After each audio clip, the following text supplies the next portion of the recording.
तो हेलो दोस्तों, आज हम बात करेंगे आधुनिक आर्य भाषा हिंदी के बारे में। हिंदी को मुख्यतः 3 भागों में विभाजित किया गया है। इसमें पहला है प्राचीन हिंदी, जिसका समय 1100 ईस्वी से 1400 ईस्वी तक रहा। दूसरे नंबर पे है मध्यकालीन हिंदी, जिसका समय 1400 ईस्वी से 1850 ईस्वी तक रहा। और तीसरे नंबर पे है आधुनिक हिंदी, जिसका समय 1850 से वर्तमान तक चल रहा है। और आधुनिक हिंदी के जनक हैं, उन्हें भारतेंदु हरिश्चंद्र को माना जाता है। राजभाषा हिंदी, और हिंदी में भी मानक हिंदी शौरसेनी अपभ्रंश से विकसित पश्चिमी हिंदी की संस्कृतनिष्ठ मानक खड़ी बोली को राजभाषा हिंदी के रूप में मान्यता दी गई है तथा जो इसकी लिपि है वह देवनागरी है। उसके बाद बात करते हैं बोली की। प्राय छोटे छोटे विशेष क्षेत्रों में बोली जाती है। इसमें स्थानीय शब्दों की बहुलता होती है। इसकी कोई व्याकरण तथा लिपि नहीं होती। अतार्त अगर आप देखने जाएंगे तो हर 50 या 60 किलोमीटर के बाद आपको बोली में परिवर्तन मिलेगा। लोग अपने अपनी सुविधा के हिसाब से अपने अपने शब्दों का चयन करते हैं।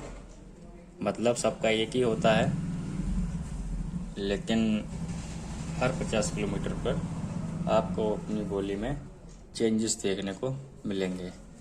उसके बाद बात करते हैं उपभाषा की। इसका क्षेत्र बोली से अधिक विस्तृत परंतु मानक भाषा से कम होता है। इसमें साहित्य की रचना भी होने लगती है।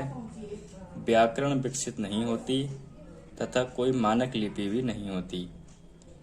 एक उपभाषा में कई बोलियां हो सकती हैं। अब बात करते हैं भाषा क्या है या भाषा के बारे में। भाषा विशाल क्षेत्र में बोली, समझी, पढ़ी जाने वाली विकसित बोली होती है।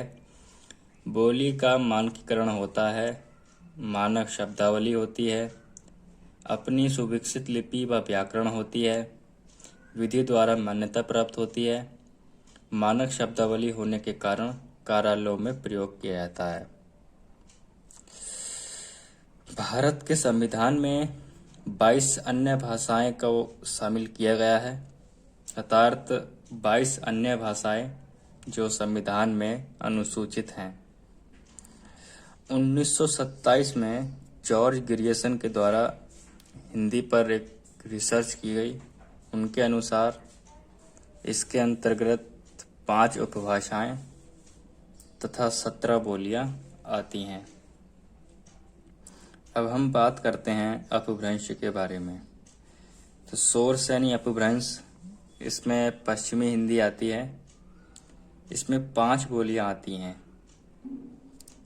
पश्चिमी हिंदी की 5 बोलियां शौरसेनी अपभ्रंश में आती हैं, जिनमें खड़ी बोली, कन्नौजी, ब्रजभाषा, बुंदेली व हरियाणवी सम्मिलित है। उसके बाद राजस्थानी हिंदी आती है। ये भी शौरसेनी अपभ्रंश से विकसित है। इसके अंतर्गत 4 बोलियां आती हैं। पूर्वी हिंदी, जिसे जयपुरी भी कहा जाता है। पश्चिमी हिंदी, जिसे मारवाड़ी कहा जाता है। उत्तरी हिंदी, जिसे मेवाती कहा जाता है। और दक्षिणी हिंदी, जिसे मालवी कहा जाता है। उसके बाद आता है अर्धमागधी अपभ्रंश। अर्धमागधी अपभ्रंश से विकसित पूर्वी हिंदी है और इसके अंतर्गत भी 3 बोलियां आती हैं। नंबर 1 अवधी, नंबर 2 बघेली और नंबर 3 छत्तीसगढ़ी। इसके बाद मागधी अपभ्रंश आता है। मागधी अपभ्रंश से बिहारी हिंदी का विकास हुआ है और इसके अंतर्गत भी 3 बोलियां आती हैं। नंबर 1 मगही, नंबर 2 मैथिली और नंबर 3 भोजपुरी। इसके बाद खस अपभ्रंश है, जिसमें पहाड़ी हिंदी आती है। और पहाड़ी हिंदी में भी 2 बोलियां आती हैं, एक गढ़वाली और दूसरी पहाड़ी कुमाऊनी। अब एक क्वेश्चन होता है कि हिंदी किस भाषा का शब्द है। तो हिंदी फारसी भाषा का शब्द है, क्योंकि फारसी लोग शाह को हा में उच्चारण करते थे, और जब वह सिंधु नदी के पास पहुंचे तो उन्होंने इसको हिंदू नदी कहा तथा वहां रहने वाले लोगों की भाषा को हिंदी कहा गया।